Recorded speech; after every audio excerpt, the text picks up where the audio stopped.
Laker Nation, welcome into the Laker Report here on Chat Sports. And look, if you're anything like me or anything like all of us here at Chat Sports, you're so happy the draft is over. And you're so happy that the NBA awards season is behind us because now it's time for NBA free agency. And that's all Laker fans and the Los Angeles Lakers themselves care about.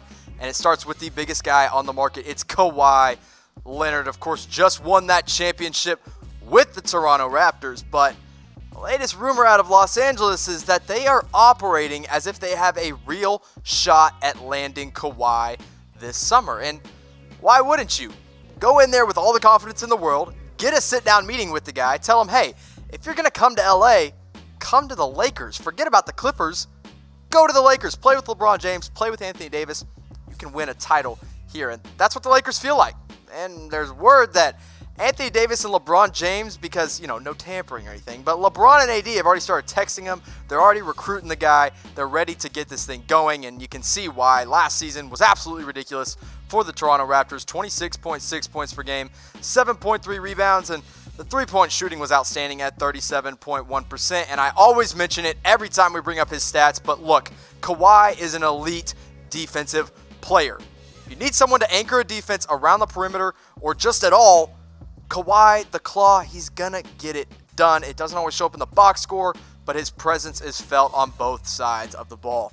Now, if they can land Kawhi Leonard, if LeBron and AD can call him up and say, hey, come play with us, this starting five in Los Angeles absolutely solidifies them as the favorite to win the 2019-2020 title. Now, the backcourt is LeBron James and Reggie Bullock because, look, you don't need a point guard if you got Kawhi, Anthony Davis, and LeBron on the same team.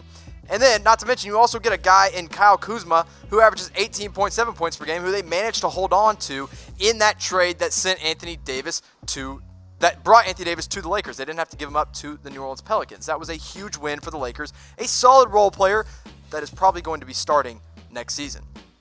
But of course, we know the Lakers are not the only team chasing Kawhi. That'd be stupid. I mean, we can honestly say that all 30 teams in the NBA are going after this guy. I mean, the latest report has the Mavs getting a meeting with him, for crying out loud. Everybody wants a chance at him, but these are the four most realistic that are going to be targeting him the hardest. Toronto Raptors, number one. They just want a title with the guy. They want to bring back their NBA Finals MVP. Unfortunately, I got the Los Angeles Clippers a little bit above the Los Angeles Lakers here because he's been more closely linked to them this entire time. And are we really sure that Kawhi wants to play in the shadow of LeBron? We're not sure. Lakers in there at 3. And then honestly, I've got the Knicks down at 4, but it is a distant fourth. There's a huge drop-off from Toronto and the two LA teams down to the Knicks. But they're still in hot pursuit. Now, of course, Kawhi is also not the only target the Lakers are going to be looking at. You got to remember Kyrie Irving, a point guard. They want to fill that need, fill that void. And Kyrie's unhappy in Boston. He ain't going back. So maybe he goes to LA. They're going to target him pretty hard. Then you got Kawhi there in at 2. Jimmy Butler is my third biggest target that I think they go after the hardest this summer. If he really does leave Philadelphia, like reports might be saying, there's a good chance the Lakers are the team that land him. Kemba Walker could fill in that point guard position if they can't get Kyrie Irving. And then there's Kevin Durant because despite the torn Achilles, who wouldn't want to sign the guy? Now, of course, we're here at the Laker Report. We all believe the Lakers have the better chance to land Kawhi, but we want to know from you guys, from the fans in the comments section, which LA team has a better chance to land him this summer. If you think it's the Lakers, just type L in the comment section below. If you think it's the Clippers, type C, and I'm not going to be surprised when I look down tomorrow and it's a lot of L's for the Lakers. So let me know in the comment section, and then make sure you are subscribed here to youtube.com/LakersTV. We're doing great things all offseason long about the Lakers. We're going live when they sign some big-name free agent like we all expect them to. So make sure you're subscribed, youtube.com/LakersTV. Now, another guy the Lakers are probably going to be targeting this summer, at least in some capacity, is Al Horford, another guy of the Boston Celtics. Originally opted out of that deal with Boston to just re-up it, and he never did. So now all of a sudden it's going to be, where does he go? The Lakers need a center. Maybe they even put him in. You can play him at power forward as well. And if they miss out on some of the top tier guys, this Al Horford signing would be a great plan B type option. Now, the report is that he may already have a deal worth up to 4 years, $112 million. Yeah, you heard that right. $112 million for Al Horford waiting for him in free agency. But his numbers don't really say, hey, give me 4 years, $112. 13.6 points per game, 6.7 rebounds, 4.2 assists, so he kind of does it all. And he's a stretch 5 at 36% from beyond the three-point arc, so maybe that's kind of what warrants it. He can anchor a defense. His age at 33, it's good that his game doesn't really depend on explosiveness or anything, because in 4 years, he's still going to have a pretty similar game than what he has right now. Al Horford is evolving really well with the NBA.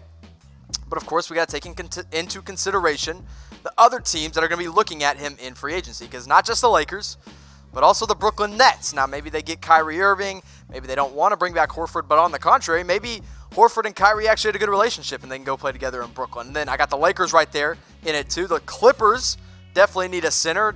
They're going to need a big man to anchor that defense there in LA. And then the Dallas Mavericks have been the team that are most closely linked to Al Horford, but we'll see which one of these four, or maybe a wild card team, ends up with Horford this summer. But if it's the Lakers, all of a sudden you got your starting center to help you go make a playoff run. Again, this lineup does not include a point guard because LeBron James can handle the point responsibilities as much as you need him to. And then you got Anthony Davis, Kuzma, and Horford in there at the middle. And then I put in Reggie Bullock just to, kind of fill that void. They can bring him back. They can pay over the tax to bring him in. He's a good shooter. You get a stretch 5 in Horford that really complements Anthony Davis's game super well. I would actually love this pickup for the Los Angeles Lakers if they can't land one of their top 5 targets. Another thing to consider when the Lakers may be targeting Al Horford is you look at what you had last season in JaVale McGee. Now, the points per game, the rebounds per game are very similar, but the assists per game is where things start to change. If you give Al Horford the ball on the wing or on the block, he's going to look to make the right pass. He's not always going to look to score. He's not going to make any kind of dumb decisions that McGee is known to do. He can find the right guy, but also he can shoot the three. You see JaVale McGee's percentage was 8.3% from beyond the three-point arc. That's not a typo. He was in the single digits of percentage-wise, and I know he didn't shoot a ton. He didn't take a lot, don't get me wrong, but Horford's a stretch 5, 36% from 3. He's going to make them if he's out there up top, which presents all kinds of matchup issues for the opposing team. But Laker fans, I know you love JaVale McGee, and he'd be a cheaper option for Al Horford, so I want to know from the Laker Nation, who would you rather have starting at center next season for the Los Angeles Lakers? If you'd rather have Al Horford, just type Al in the comment section. If you want JaVale McGee, put JM.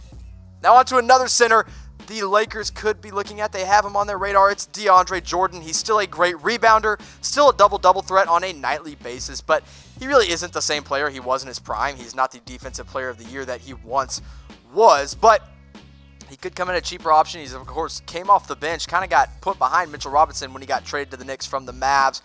And he could be a worthwhile pickup for a team that really needs a center, like the Los Angeles Lakers. Last season, split in time between the Knicks and the Mavs, 11 points per game and 13.1 rebounds. And that's really all that matters. You're not going to ask him to do a whole lot else. Maybe protect the rim a little bit here and there, 1.1 blocks per game. But in all reality, the biggest thing that DeAndre Jordan brings you in free agency is the ability to recruit other big-name stars.